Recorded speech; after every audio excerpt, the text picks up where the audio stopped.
Good afternoon to everybody. Welcome to the October Gallery, and thank you all for coming. It's a special show, I think that's the first thing to say, so you're very welcome, and I hope you get some time afterwards to have a look around. And I wanted to just begin very quickly and say that we are here today, the work on the walls, Aubrey Williams, obviously I'm guessing you know. We're here with Aubrey's daughter, Wairau, who has come in from Canada, because there are a couple of shows of Aubrey's work on in London at the same time. And these 3 shows we are kind of putting together, and so it's a bit of an Aubrey Williams festival for the next month, or for the last year. But we think that we have the core work here on the walls. So, and we also have Errol Lloyd, who is himself an artist, and I suppose it helps me to begin to talk a little bit about Aubrey, because I have to make an admission to begin with, and that is that I never knew Aubrey Williams.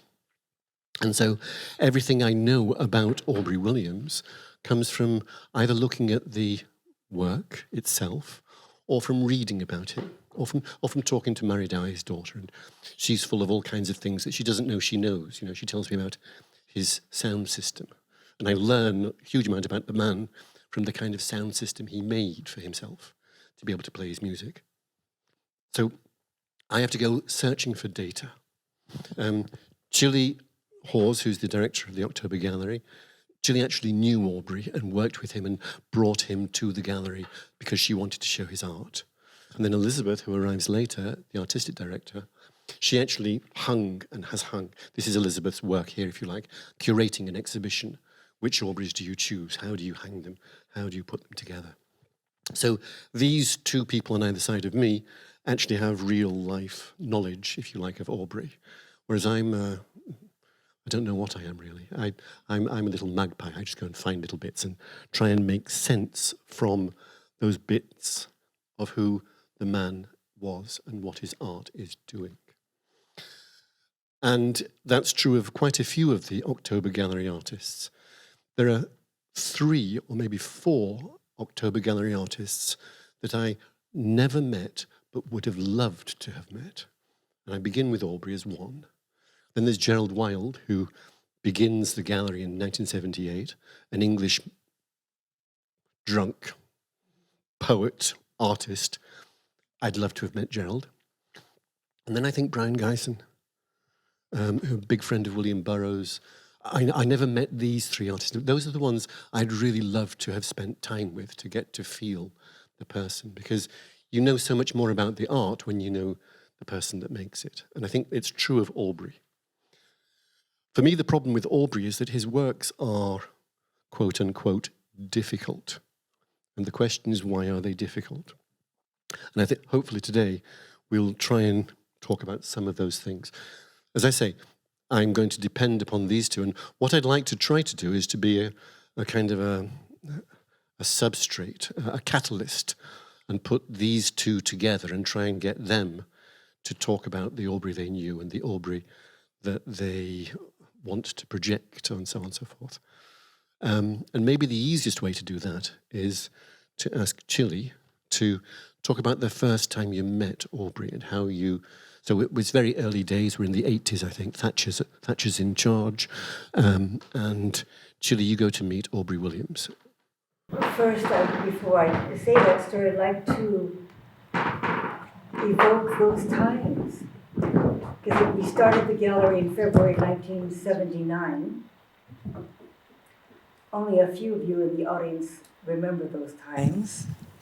They were rather dire as far as international work was concerned, as far as artists from around the planet was concerned. London was very Eurocentric.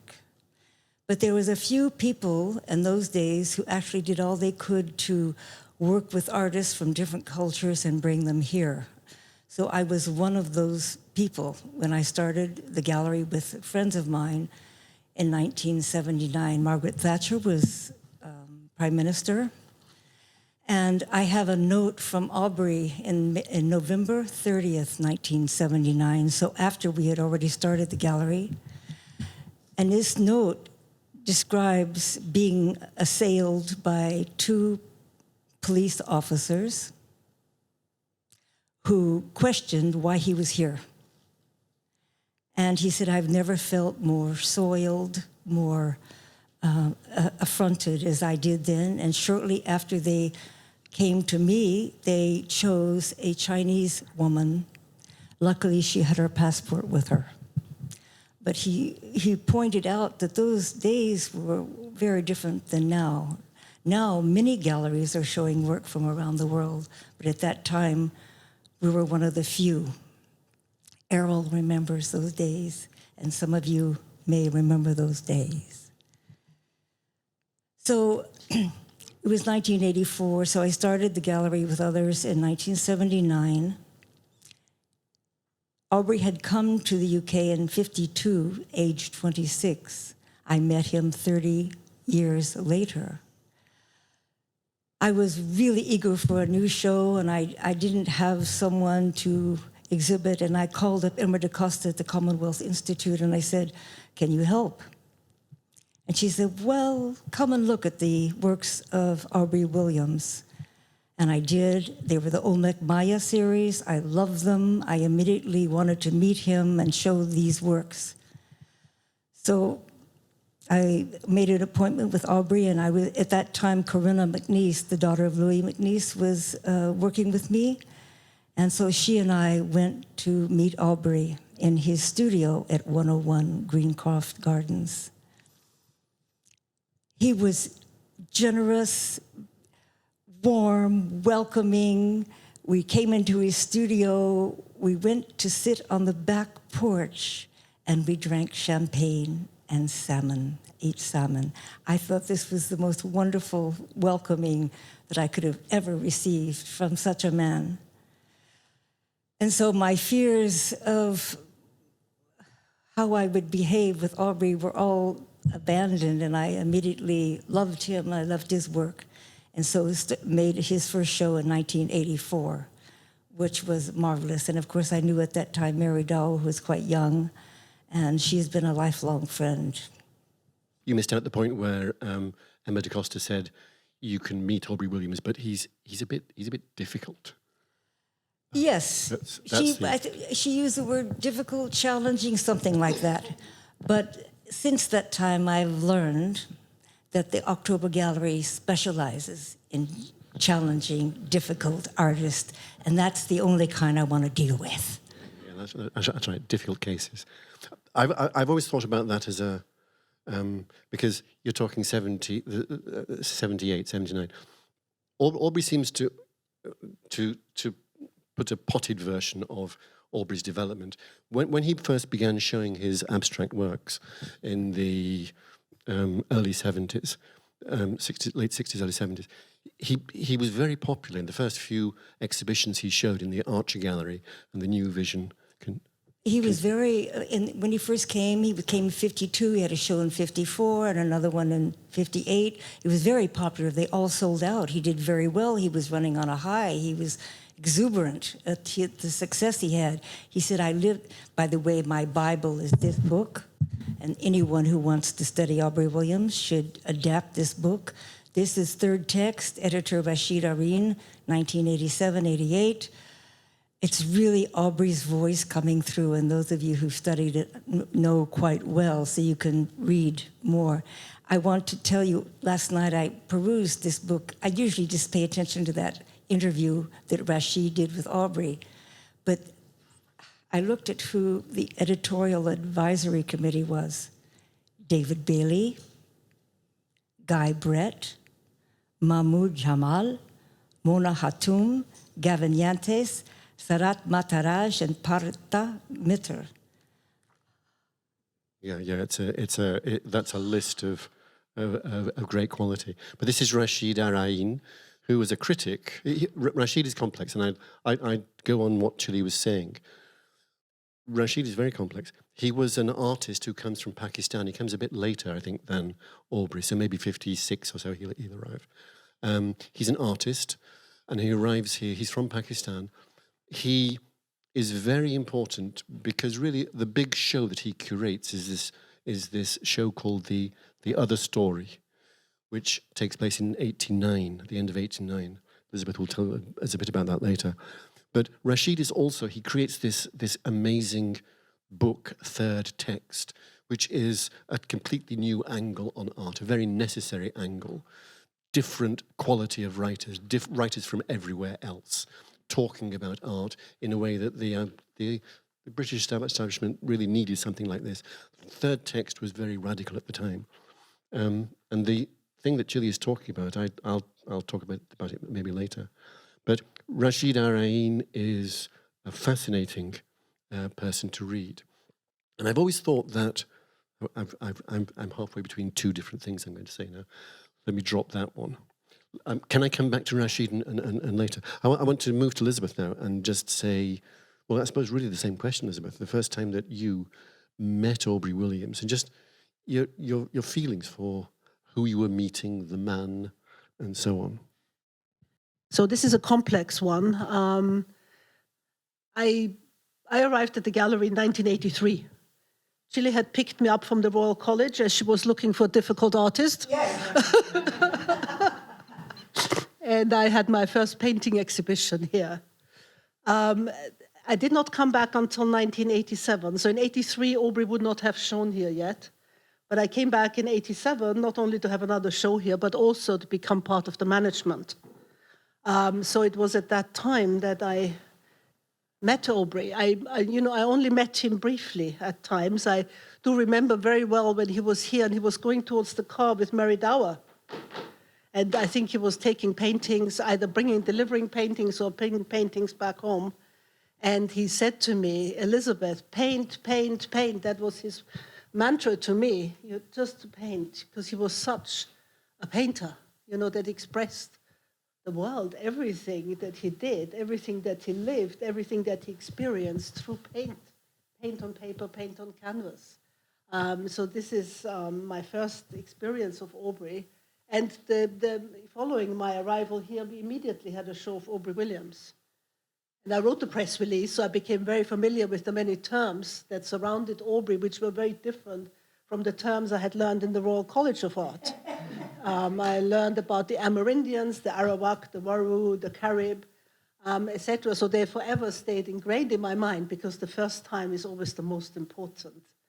I also remember going to his studio and selecting some of the acrylics, and some of which are behind me, for example, SUNPHASE there, for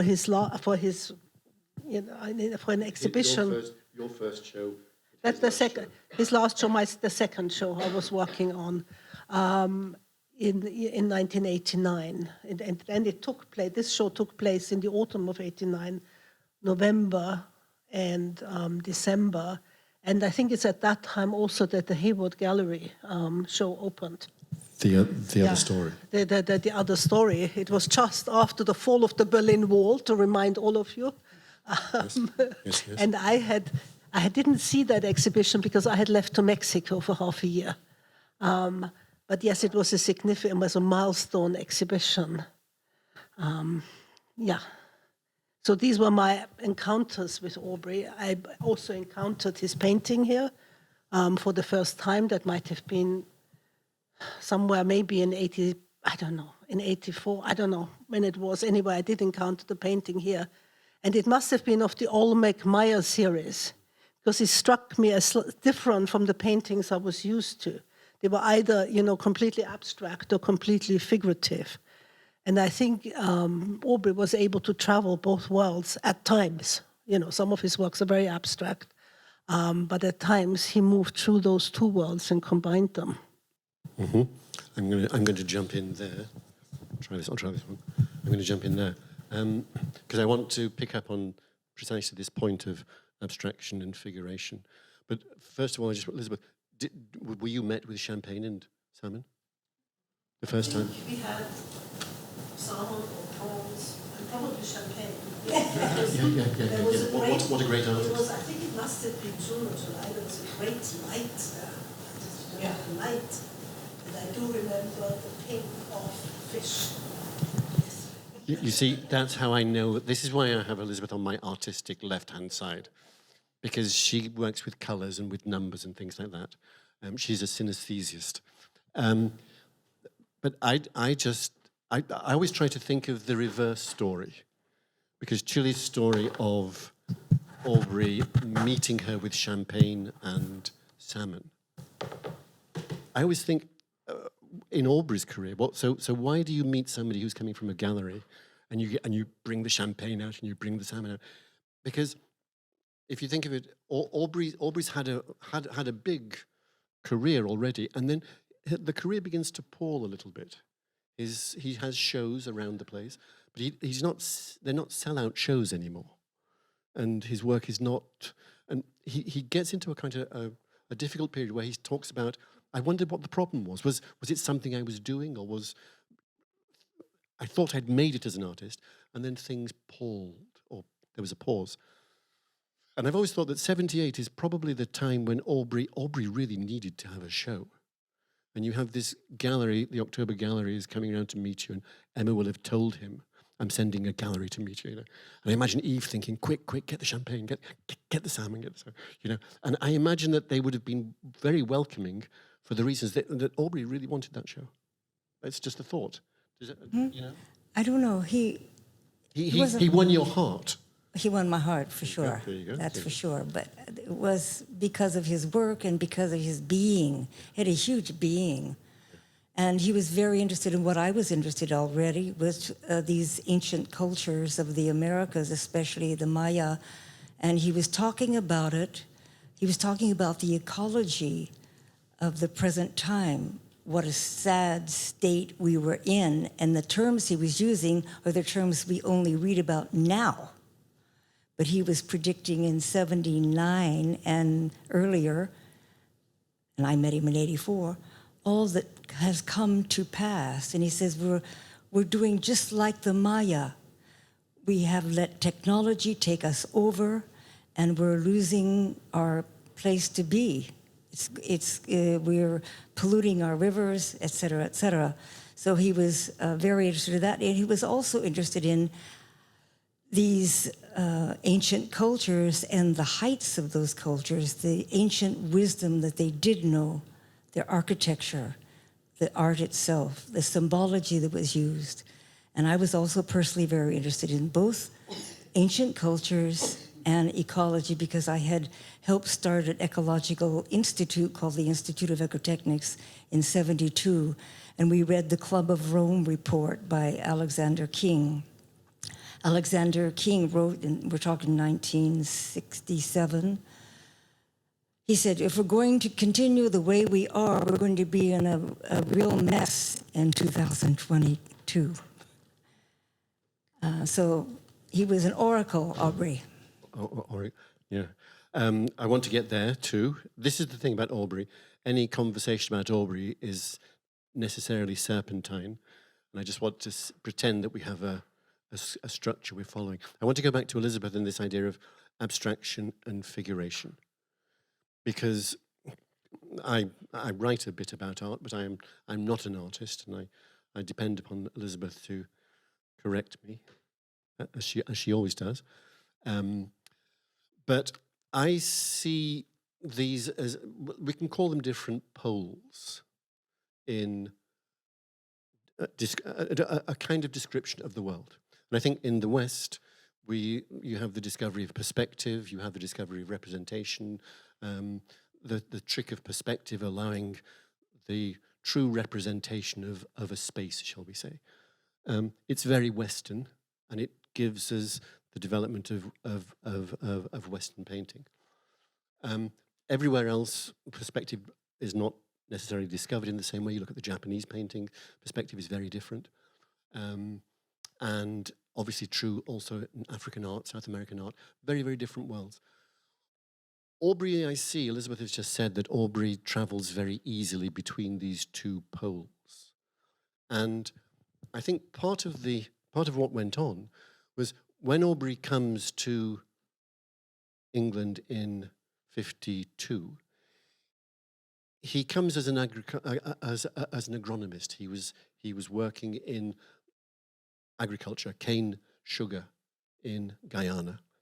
and he gets out of Guyana for what are essentially political reasons, comes here, and I think he goes to Leicester first, Leicester University, and he wants to continue to study agricultural sciences as an agronomist. He was an agronomist, and he knew what he was doing in that world.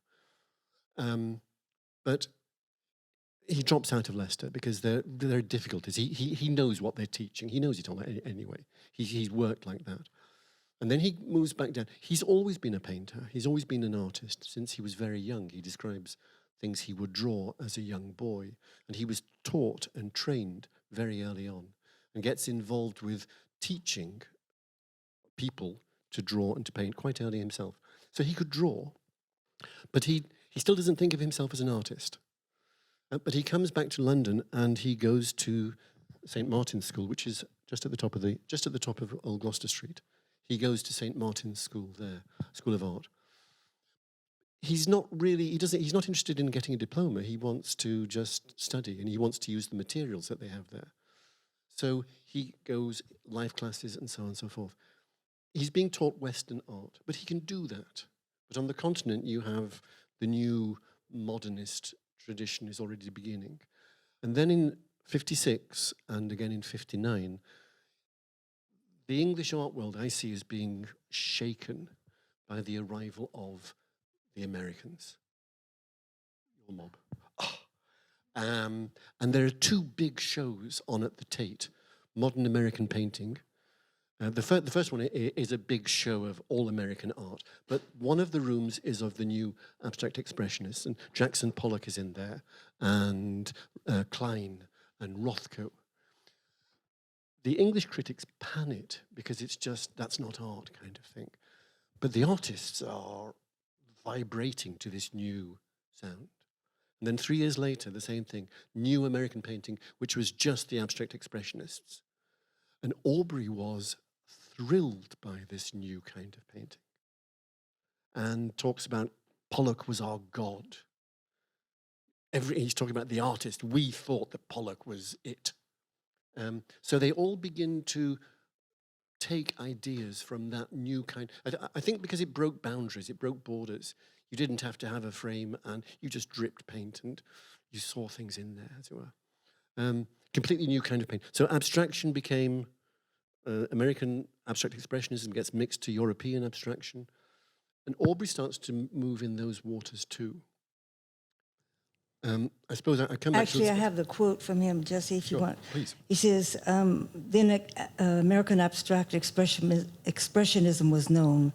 We had a great regard for the American workman. Pollock was everything. Pollock was our god. You understand? All those artists, Klein, Newman, Rothko, de Kooning, they were all great, but for me, the most important was Gorky. He fitted in some way with my own perception, which was basically informed by pre-Columbian Indian iconography of Guyana. Okay, well, I suppose thank you, that's perfect. Because what Aubrey's doing is he's pulling something out of abstraction, abstract expressionism, thinking this is an amazing technique, let's say, but he's also linking it right back to Arshil Gorky, who, of course, is Armenian originally, but goes to the States. He's linking it back to something way, way, way back in his own Guyanese history, the Amerindian, that old stuff. So he's already making some strange connection between absolutely state-of-the-art abstract expressionism today and something very, very ancient in his past. Now, this to me is the kind of the enigma of Aubrey Williams, is that, if I can throw that out as a thing, is that he manages somehow to yoke these two entirely different fields together. And I would throw this one back to Elisabeth because I'm out of my depth here. It doesn't stop me talking, but I am out of my depth. But I have a feeling that many of the great abstract artists begin as figurative painters. You think of Mondrian, everybody thinks of Mondrian, you think of little squares and things. If you ever see the early Mondrian, Mondrian could paint. The early pictures of windmills at dawn, absolutely stunning stuff. And the difference between that figurative Mondrian and Piet Mondrian, the little boxes and squares, which is stunning in its own way, how do they connect? So I think many painters went through a similar transition from being trained in the figurative world, and then breaking into abstraction, a liberation of some sort. And I know Elisabeth, she's talked about being at the Royal College. Elisabeth was very figurative in her, I hope I'm not making this up, in your earlier years, big, motorbikes, things like that. She's good at those big ones. But later, when I know Elisabeth, I watch her becoming an abstract artist, a great abstract gestural artist. So, as an artist, what are the things that those two different ways of seeing the world, how do you, do you go back to figuration once you become an abstract artist? I don't know. So there's a multitude of questions that in your commentary. I'm always out of my depth in painting, whichever it is, it doesn't matter. You always, as an artist, trying to achieve the new, push boundaries, arrive at something where you have not been before. So you're always struggling. You're always almost drowning until you reach the other side. So abstract expressionism, I couldn't fully imagine that this was an extraordinary moment, and must have been extremely extraordinary to walk into that exhibition. I saw the exhibition of abstract expressionism at the Royal Academy a few years ago, and it was mind-blowing for me. Oh my God, I was blown away, and I rarely get blown away. So it had such power, and I couldn't fully imagine that same power was experienced by artists at that time. I did read in one of Aubrey's comments that he was not so interested in St. Martin's School of Art because he was not interested in all that figurative work they were doing. He just wanted to leave that behind. And I think it was quite common for art schools at that time to teach quite rigorous figurative art. The Royal College, on the other hand, was interesting. It was very purist. You were either in the figurative or in the abstract camp. There was no connection. It was like two different countries almost. At the time I was there, new figuration had come in. So abstract expressionism had passed and new figuration was in, and everybody was creating these huge figurative paintings.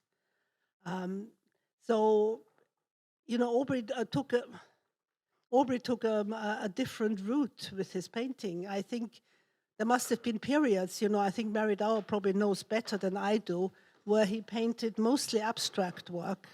And there were other periods, I imagine, in the 80s when he did the All-Magmire, that he really focused on the figurative.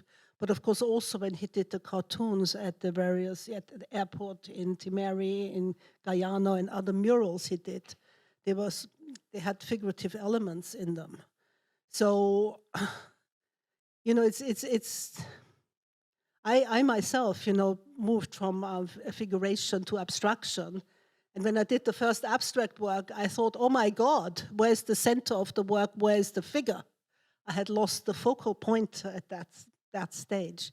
So it's a difficult decision as an artist. I think nowadays, and I think this is why we are receiving artists so much more easily. There are no such boundaries between figurative and abstraction. I think so many things have flown into each other, so that there is not that tight division between those two schools. Just it. Well, that all makes sense to me. That's why I like to put Elisabeth on the spot. It was orange, it was pink, it was salmon. Yeah, remember it. I think that's certainly the case, that we don't have those. We don't have those fixed boundaries anymore. But there was definitely a time when you couldn't mix the two. If you were an abstract artist, you were an abstract artist. And one of the quote-unquote sins, which I think Aubrey might have felt he was being castigated for, was he reintroduced figuration into the middle of abstract art. And that was a sort of a no-no. Now, I have a slightly different opinion, and you don't want to hear just my opinion, but Aubrey talks somewhere about, he talks about the real seeing of the world. That is, that art and the artist's function is to transmit the real seeing of the world. Now, I see figuration as being a Western attempt to transmit the real seeing of the world. You can begin with the Italians, and you look at the Venetian schools, and you look at the Flemish school and the Dutch school, the Vermeer. Vermeer was actually painting what he saw in the kitchen next door, and the milkmaid, and so on and so forth. Even Van Eyck and all these, they were trying to show us how the world around us looks. Frans Hals, the real seeing of the world, and the roughs of these merchants and things were more and more delicately Rembrandt's roughs.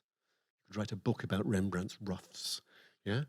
But the precision with which Rembrandt was able to make paint look like a rough silk collar, that was the real seeing of the world.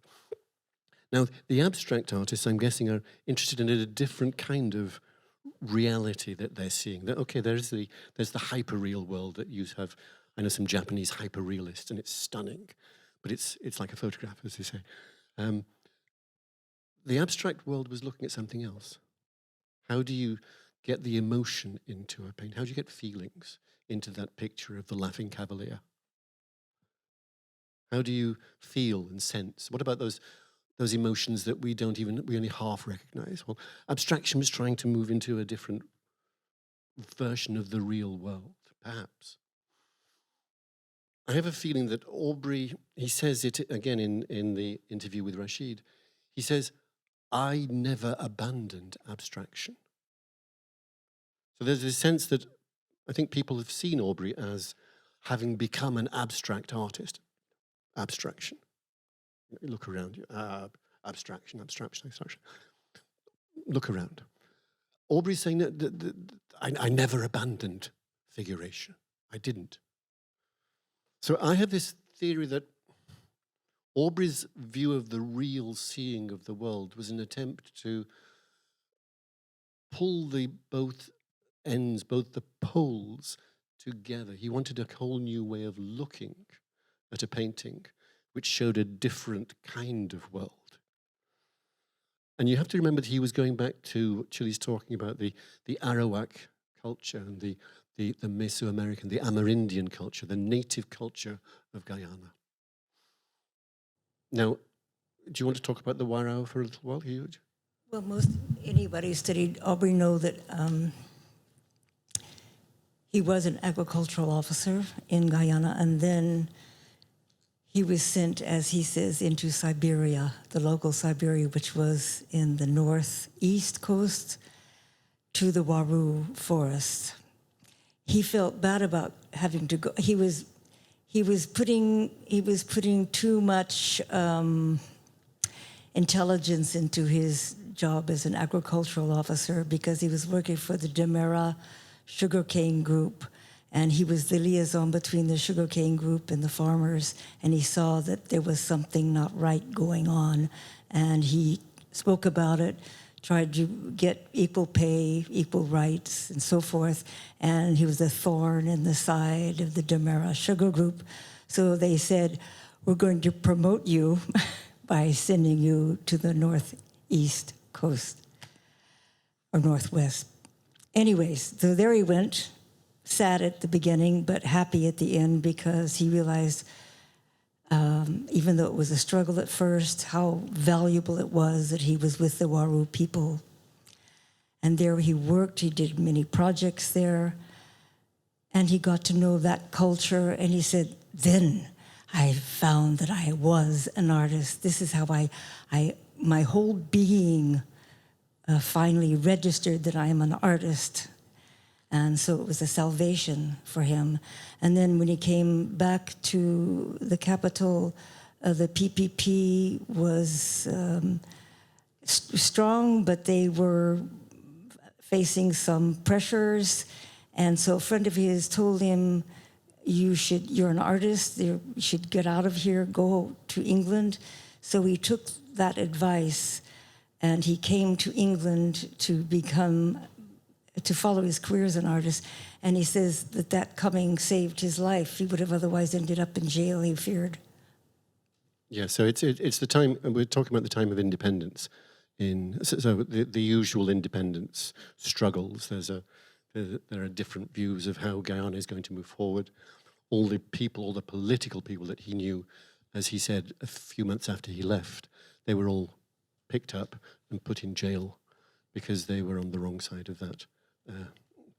How the colonial society developed after independence. But I think this is the most important point is that he goes with this. So we're talking about the middle of the forest. Mm-hmm. We're talking about a forest-dwelling people. We're talking about, if you like, going back in time. And Aubrey's experience with the Wairau is seminal, as Chile is saying. That's where he got the sense of, this is what life is, and this is what I want to paint. He talks about the way that they saw colours. He talks about the way that they describe the world. The real seeing of the world, for me, is something where Aubrey is talking about the way the Wairau see the world. I also think he really got into mystery and the unknown.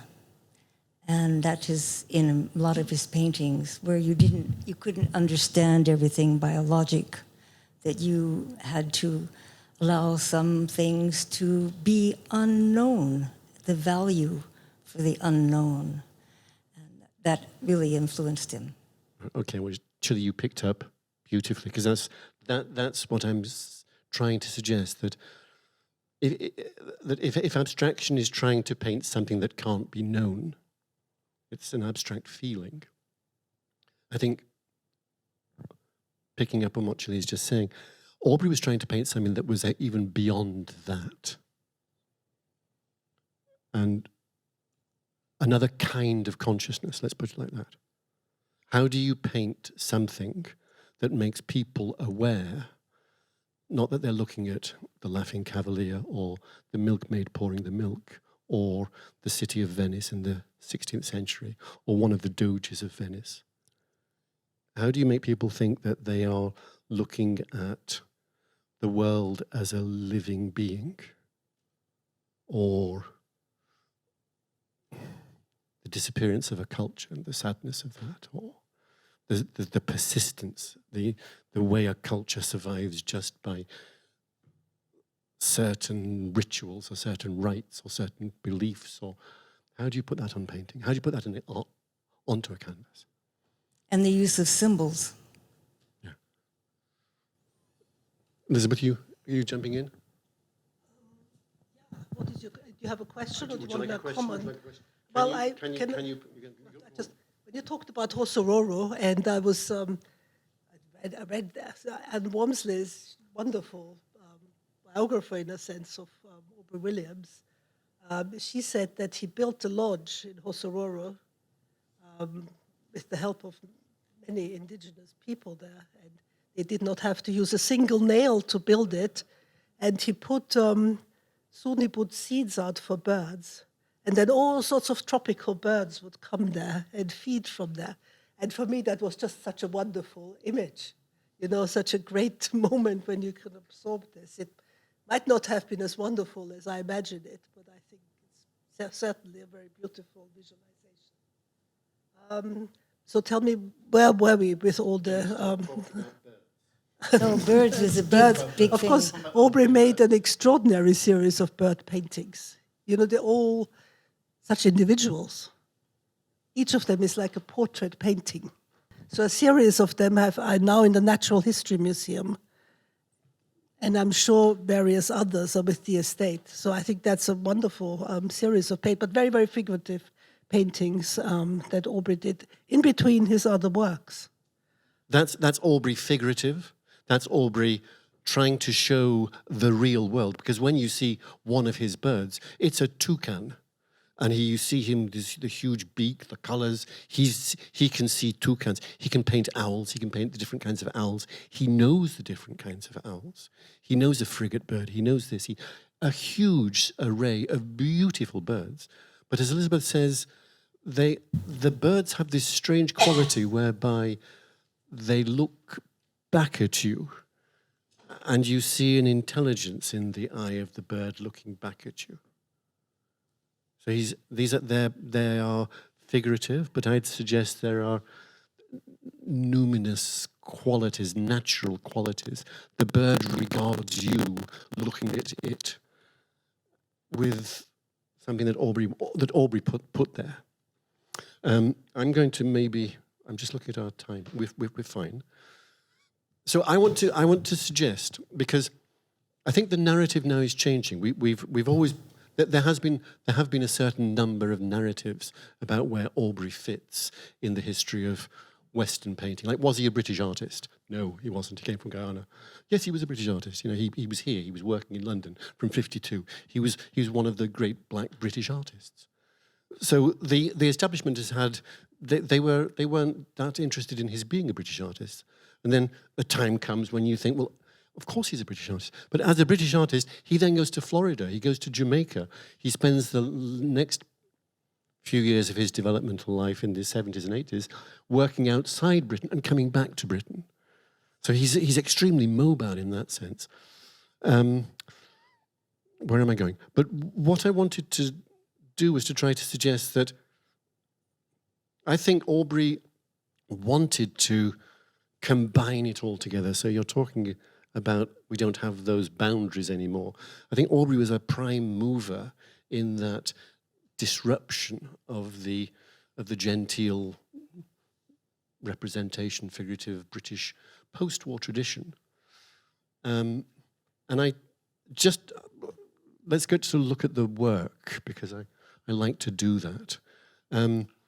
Abstract figuration. Just look along the wall there. And are they figurative? Are they abstract? And I suppose and look around behind you, because you've got lots more abstraction behind you, perhaps, than you have in front of you. So these are more his abstract phase, if you like. This is where figuration is coming back in. But the work over there, on the end, Elisabeth, abstract, figurative, mélange, mix. I also read another sentence by Aubrey, who said, any explanation of a painting is against the sacredness of art.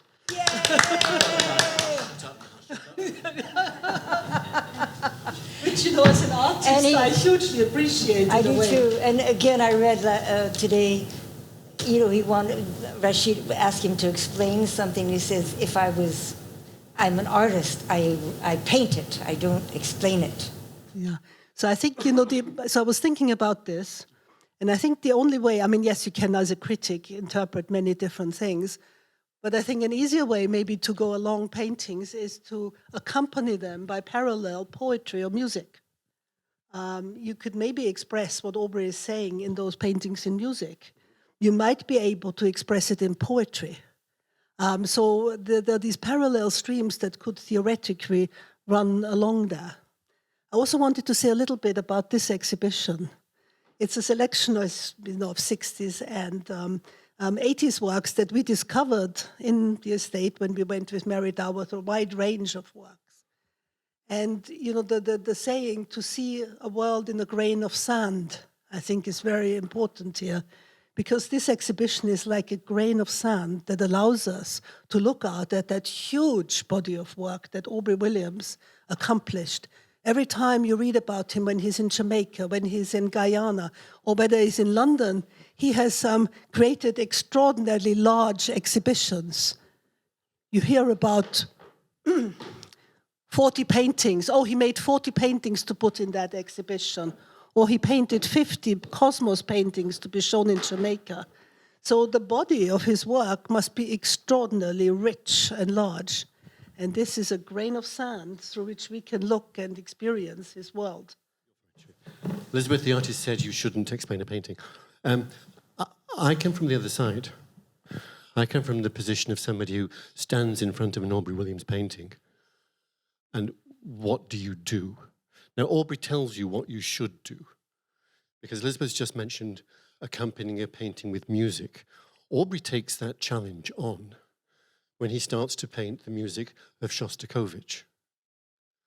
Now, when you are painting music, are you doing some sort of correlative of the music? Are you painting what you feel? Are you painting what Shostakovich wrote? So you're already in music is itself a kind of an abstract language. So what does Aubrey do when he translates one into the other? Well, there's a very wonderful Shostakovich piece in the other room. Is it the far end above the bar? Yeah. But Aubrey loved Shostakovich to the extent he painted the symphonies and the quartets of Shostakovich. So you get these amazing abstract paintings, although he's now using his own symbolic language, and you have something between art and music. And the connection there is fascinating. Is it a real seeing of the world? Well, that's Aubrey's seeing of the music of Shostakovich. But I wanted to come back and say, many of the paintings have titles, and it could be untitled. Now, an untitled painting could well be an abstract, untitled, yeah? But many of the titles give you some hint that within that abstraction is something that Aubrey was seeing. And that real seeing of that thing could want to include a huge amount of sense of experience and history and so on and so forth. So some of his paintings paint a waterfall, a huge waterfall. Tumatumari, the one on the back of this wall. Tumatumari is not just a waterfall. If you're of the Indian people who live there, Tumatumari is the great spirit of the falls. It's a living god of this place. So when you try and paint a picture of a waterfall that's also an experience, a god, how do you do it? What's the real seeing of the waterfall in a Western painting? So I take the point, I take Aubrey's point, shut up, don't try and explain it, and I go beyond it and say, well, if I'm a young white man standing in front, I give myself youth, if I'm a young white man standing in front of an Aubrey painting, what am I looking for? What am I looking at? And I thought I'd introduce quickly, I want you to look at that, because it's an abstract, I think. This is Chili's painting, by the way, so that's why she wants to move out of the way, so you can see it. It's an abstract, but it's got a name. And the name is Cenote. And Chili's Cenote is? Cenote is a deep underground cave, limestone cave in Akumal in the Yucatan Peninsula, and I've seen them, and when you see one, you understand what his aspiration was. Chili says that if it's a cenote, it's not abstract. That's something that really exists.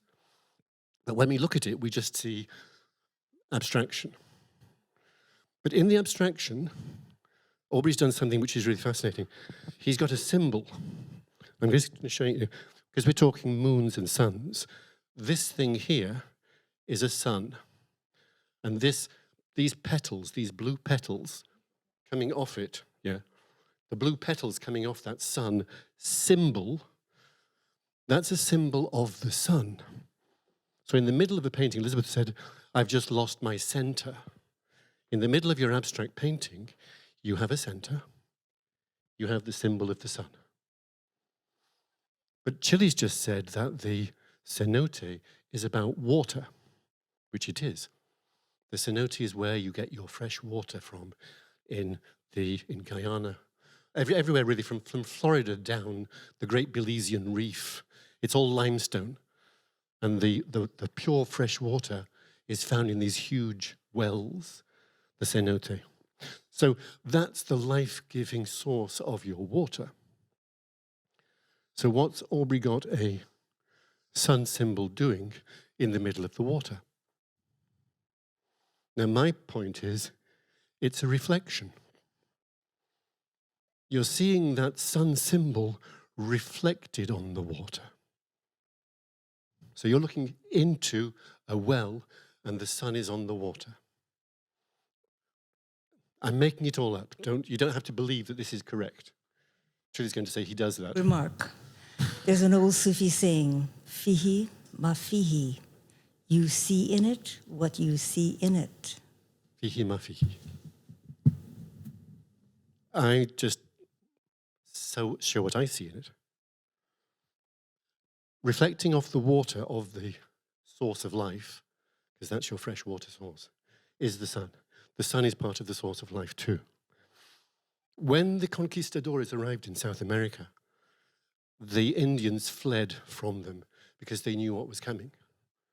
And the people, the Mayan people, because we're in Maya territory here, the Mayan people took all their precious objects and threw them into the cenote, because the cenote would look after them. The cenote was water, was life, was source. And they thought that if they could come back once the conquistadores had passed, they could maybe retrieve their objects, their valuables, their gold, the things that the conquistadores were after. So they threw all their objects into the cenotes. And today they're still recovering amazing old artifacts from these things. Now, as I say, it's pure projection on my part. But I think that I can project into this painting a Mayan chief. And he's here. And you have to see the nose and the face and the headdress, this red. And this thing he has here, this big red shell. Can we hold it up there? Get the artist to hold the thing up for you. Can I show you what I think is there? Yeah. Here he is. Here's the headdress. Here's the headdress. Here's the nose, the eyes, the mouth. And this thing he has on his... This is a piece of jewellery. I don't know how many of you know your Mayan... if you go to the British Museum, which was what Aubrey did, that's where Aubrey studied the Mayan culture. That is a Mayan... And these things here. That's a Mayan chieftain. So the question is, what is a Mayan chieftain doing in the cenote? Elisabeth, I'm going to pass that one to you. I wonder if there's any remark from our guest. Either Meridell has any remarks, or Errol, or Ian Dudley, who studied so much of Aubrey's work. Well, Ian would be the person to jump in on this one. Do I invent the Mayan... No, it's definitely there. It's definitely there. The face and the symbols you picked out are definitely there and are typical of those that he worked in different ways, to different levels of recognizability. On the right, you can see a square as well, and those squares appear a lot. If you know the so-called Chacmol sculptures from Mesoamerica, yeah, they're sort of presented as being connected with sort of sacrificial altars. And there's a Tate sketch you can see online of him abstracting those sculptures to be represented by a square like that and a circle. And so you see these circles and squares often in connection in a lot of paintings. So again, it's, an abstract sign, but it did have a basis in a sort of reality that's to do with ceremonial and sacred action. And, a cenote, a surface of water, is really to do with, a passage into the underworld or a passage into that other reality you're talking about. You could be sort of saying in different ways is being activated on the surface of the painting. And I tend to increasingly look at Williams's work in this way, of these sort of portals into spaces that are going into a beyond. And what really connects, if you like, the Mesoamerican sacred world and the Wairau sacred world is a sort of powerful, invisible reality that is accessed through, if you like, sort of shamanic interventions variously across the Americas, and that's sort of bound up with the kind of mythical and spiritual world that Williams was concerned with constantly, and had sort of experienced and thought about through history, and those sort of deep connections between what he experienced and the Chakmool are. Am I right to think Chakmool is that also associated with water? So they're lying back. Yes. Their bodies, their knees are standing up, and there's a number of them around. Is Chakmool associated with water? Yeah, sorry, I should say that. So it gets very It's a complicated. bit of a funny. The name is a bit. It's sort of not necessarily accurate from the. It wasn't from the people that made them originally. They're made in lots of different sites across America. So it's a sort of pan-Mesoamerican symbol. But yeah, it's thought to be in a way connected with, if you like, sort of maize and agricultural cycles and ceremonies that would be to do with, if you like, cyclical time and return of fertility and sacrifice, though, as well, because there's a sort of, I suppose, it's not just random violence. It's a sort of the sacrifice act is connected with a, sort of communal survival. Okay, well, I mean, I'm blessed because we have in the audience. We have in the audience somebody who actually knows what I'm pretending to talk about.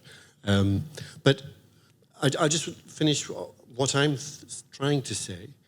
I think that Aubrey was absolutely trying to put back into the modern consciousness the abstract expression of paint on paper. I think he was trying to bring back to us in his 70s and the 80s a sense of this long historical past that we were losing, and from which he brought a message, and this is the message that Tilly was talking about earlier, the message of the ecological binding. Because what Ian is talking about, when we have these ritual sacrifices, we are engaging with the chthonic spirits, the world, the natural world around us, and we are recognizing our indebtedness to them. We're recognizing our indebtedness to the ancestors who've gone before us.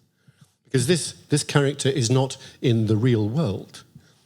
I see Cenote, as Ian is suggesting, as we're looking into our own past. We're looking for the guidance from the spirits, from that world. We want them to tell us something about what's going on. How do we get out of this one? And Aubrey is absolutely crystal clear on this one. He says, we are making the Mayan mistake. We are fast running after our own technology. And he's saying the same thing happened to the Mayans. They destroyed themselves because they didn't see their links to the real world around them. They didn't see the world properly, and they destroyed their environment and were destroyed.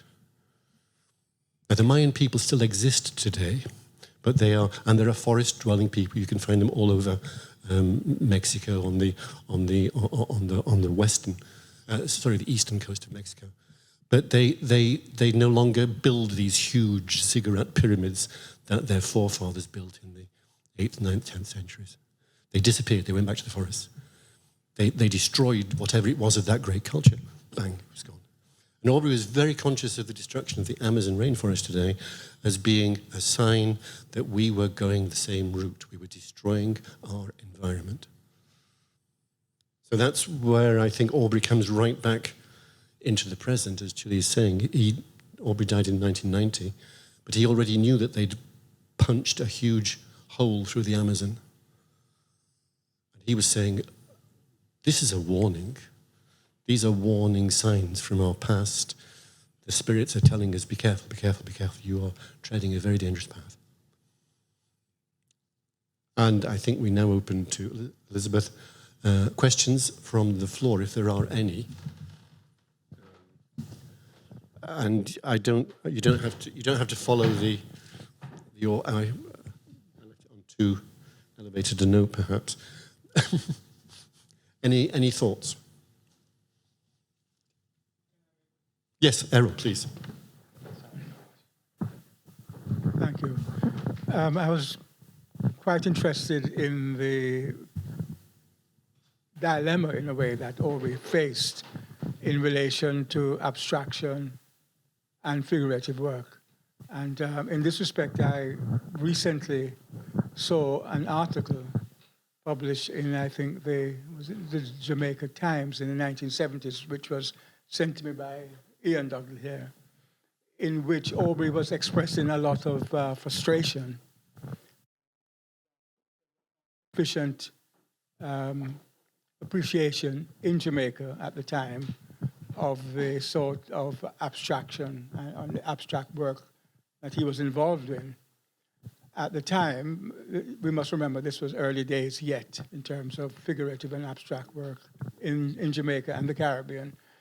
The leading artists there were people like Albert Huey, Edna Manley, Carl Pablo Singh, where he had a good friendship with, Barry Watson, Laura Escoff. A lot of those sort of artists were all working in figuratively.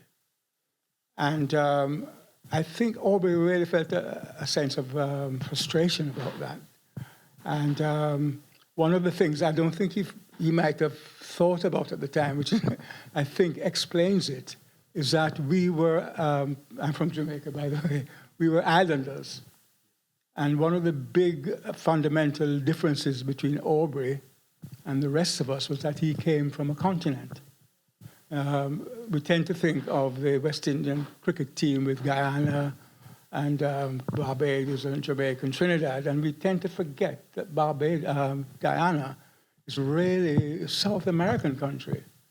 And Aubrey had this kind of philosophy as well, which he expressed in that article, that your antecedents were not so critical because he was aware that people were saying, well, how come you have African roots? Why are you, in the context of Guyana, so interested in the Mayan culture? The point that Aubrey was making was that it is your physical presence in a particular environment which is critical, which I must say I don't fully agree with that, but that was his take on it, and that therefore he felt that people in the Caribbean ought to be embracing the culture and the history of that region, which involved the Mayans and the Olmec and so the Mesoamerican culture. And so his experience as well as being sent out to fieldwork amongst the Wairau tribe helped him as well to foster that wider kind of appreciation. And so he would have looked much more deeply into it.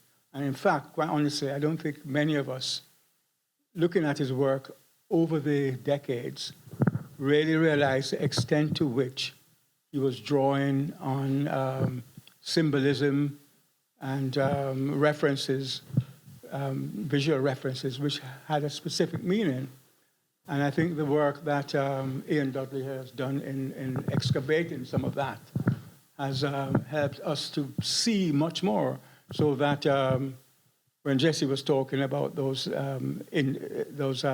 images which had a specific kind of meaning, I think that is a kind of deepening of our feeling, because otherwise we tend to look at the surface beauty of, because some of them are really beautiful, and it's rewarding to look at them just in their own right without even appreciating that there's a deeper meaning. But I think once you get into that, you begin to see much more. There's another whole discussion that could be had about the relationship between somebody like Aubrey and those of us from the Caribbean who have African roots. But I think that's for another complete debate. That's all I have to say about that. Thank you. Well, absolutely wonderful. I think that one of the things that you're saying, all that's very true, is that it's the sheer diversity of the things that you can find in Aubrey's work is absolutely, it always floors me. And one of the nice things about this exhibition is that you can if you see each of these paintings is a self-contained little world of its own, and either you can go in and try and find these Mesoamerican, these Amerindian symbolic undercurrents, or you just go for the pure abstraction of it. Please, absolutely. One of the things he said, which in that article, which surprised me a bit actually, was that he felt in a way in Jamaica that one of the things he really ought to do was to do some figurative work just to show people that he could do it. You know? And, but I think that that is something which I don't think would have been a great priority for him. But you know, I think a lot of people who work in abstraction do quite often feel the pressure to show that, hang on, you know, I'm not just putting, you know, paint in a random way on a surface. I can actually paint in a classical way, if you like. I like this idea of Aubrey going back to Jamaica and kind of representing, you know, the cutting edge, kind of coming out of London and taking back things that haven't yet really hit Jamaica, some of this modern abstract expressionism, and feeling that they haven't caught up quite yet. So he acted as an interface agent, whatever the case. And I think what's fascinating to me is that he moved so much in his later last 20 years of his life. He was in Florida. He was in Jamaica. He was mixing with other artists and spending time in these places, and back to Guyana, of course, as well. Elisabeth, last thing about that: when Aubrey gets back to Florida, he loves Florida for something he can't find in London, which is the light. And I know you just said that you went to Mexico. Can you just say what light means to a painter? That's a big question. It would also be interesting to ask Turner what he thinks of the light in Margate. But yeah, no, he went to Margate for the light. I spent one of my stays in Mexico. I spent 6 months at the Pacific Ocean, up in the mountains, and it is at that time really that I started painting abstract, because I looked at the spectacle of the sky and it was just so extraordinary. I'd never seen anything like that in my life, and so when I came back to Europe, I felt I needed to go into abstraction, to move. People had always commented on the periphery of my works, to move the periphery of the work into the center. And I found it interesting that actually, having left the light, coming back to a much darker Europe, my painting suddenly became so much lighter. I took that light with me. I didn't paint light paintings when I was there, but when I was in Europe, I painted the light. And I wanted to say something else about Aubrey and light. You mentioned portals, and that's a fantastic word for me for these paintings that you see behind here, the 60s works. It feels to me as if there were portals, and if the light was burning through them, it's like he was on the other side, burning through to us into this room. That's what I keep seeing. I keep seeing this. I've done that for days now, which I find so interesting, and I wanted to share that with you. As something I experienced, particularly with that series of works which I had never seen before, and which I'm seeing now. Yeah, so that's what I could say about light, Jesse. Does anybody else have anything to say? Yes, please. Briefly, really. Yeah, I can never know enough about Aubrey Williams. I'm really fascinated with his work, you know, as an artist myself. I just wanted to know about the other story, the exhibition in '89 at the Hayward, because I remember going to see it, but I wasn't practicing as an artist then, I am now, but the historical significance of it at the time, I didn't really appreciate until later on. And I think, oh my God, I wish I could go back and see it again and really analyze it and look at the artist's work in different, the way we're talking about Aubrey Williams' work here now.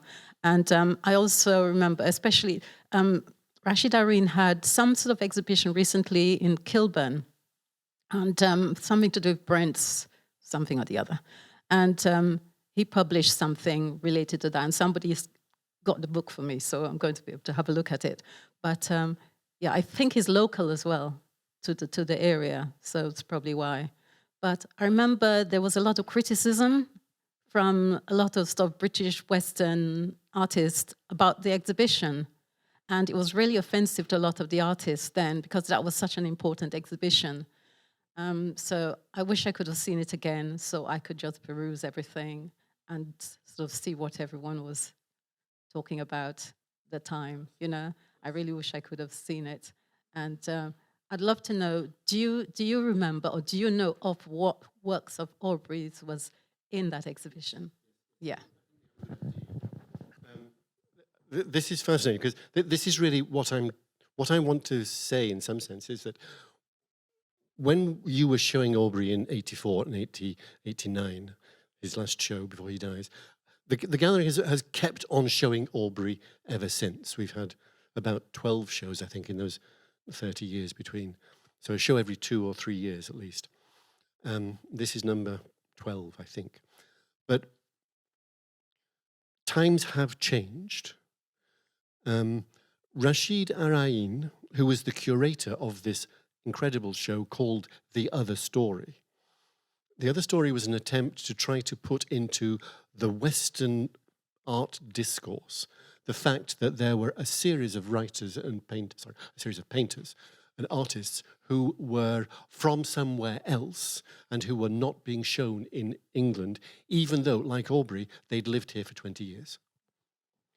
The Other Story. So not the standard establishment colonial British white story of art history, but the other story told from the other place, told from outside that defended keep, as it were, of British art history. Rashid spent 10 years getting permission to put that story into the Hayward Gallery. So he begins in 1979, which is when the gallery is opening. In 1989, there were 2 seminal exhibitions. I was going to say 3. Aubrey Williams at the October Gallery, The Other Story at the Hayward, and Les Magiciens de la Terre over in France, over in Paris, which was Jean-Hubert Martin.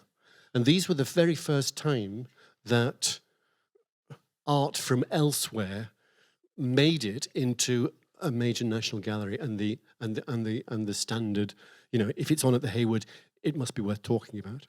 But just as you say, there was massive resistance to The Other Story at the time. And Rashid had to fight to get it there. And when they put it in, they wouldn't put it downstairs in the Hayward, they had to put it in the upper galleries, because it wasn't kind of, you know, that's the other story. But so it was black and Indian and those other voices who were not being heard. Now, Eddie Chambers was also in that. And it was the time of the emergence of a new group of young black artists. Now, Aubrey was a very important part of that, and Rashid made sure that Aubrey was a big part of that show. Sadly, Aubrey was just about. I think Aubrey came back late. He never saw the opening, but he did see the show. But he dies a few months later. So the British art history would have been different if Aubrey had continued on.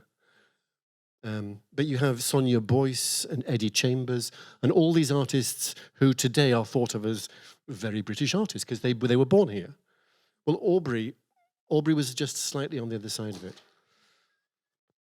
Are there any other questions? Because, please. Basically, I have 2 questions. I mean, one more like about art in general, like abstract art, or how you said, Elisabeth, that the artists I paint and I don't want to give explanations. So is that then that the artist believes that the inspiration that sort of made him do the work, then or her, will then kind of somehow, reflect in the work, and whatever people want to take away, or maybe it's the same inspiration he had or something different, but anyway, trust that that will come. Trust that it happened. Mm-hmm.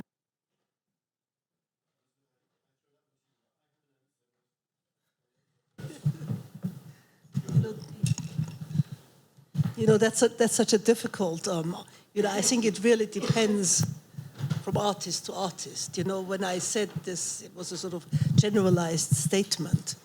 I think, painting is its own beast, and you have to grapple with it in your own way. So if you're in front of a painting, you're out there in the open, and you have to see what you can make of it or with it.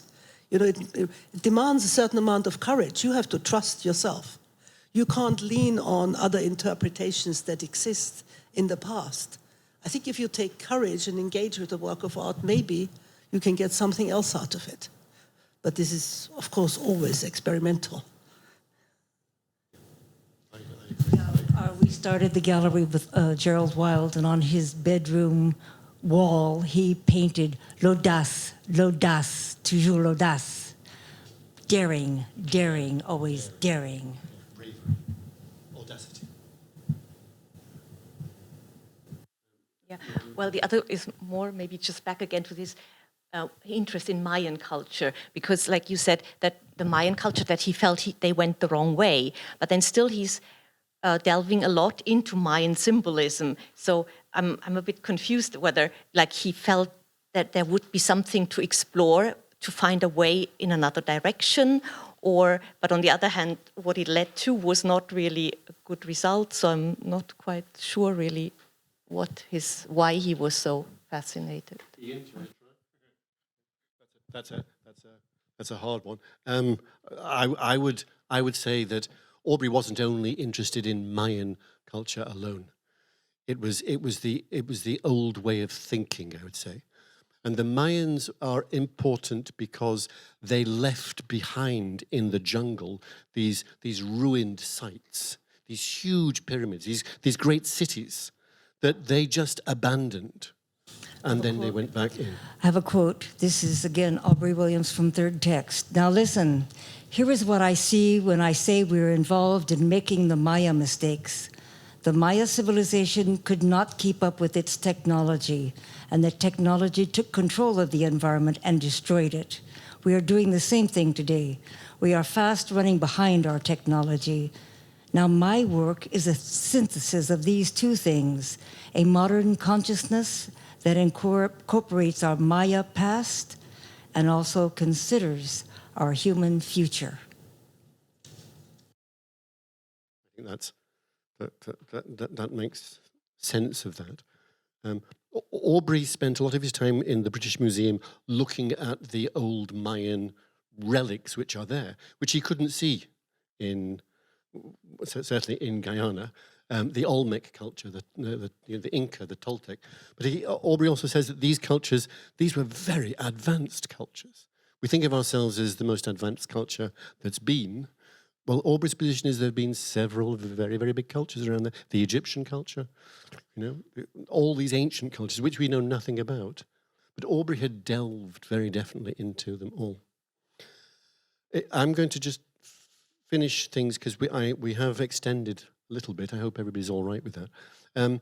So I just, to pull all this back together, I see an Aubrey Williams painting, and you can go and test this on any of them, as an interface, a portal between us, the spectators, the viewers, the audience, who are on this side of a semi-transparent membrane, like the water surface on which this sun is reflecting. We're on this side. We're in the present. We're here now. And on the other side, this deep time tunnel, the cenote that goes back and is the source of all these other things. And Aubrey always said, when you stand in front of a painting, you have to feel. This is what Elisabeth is saying. She doesn't know, as an artist, whether her struggle communicates itself to you. But when you're here, you have to at least bear witness to the thing that shows what it is that she's maybe struggled with.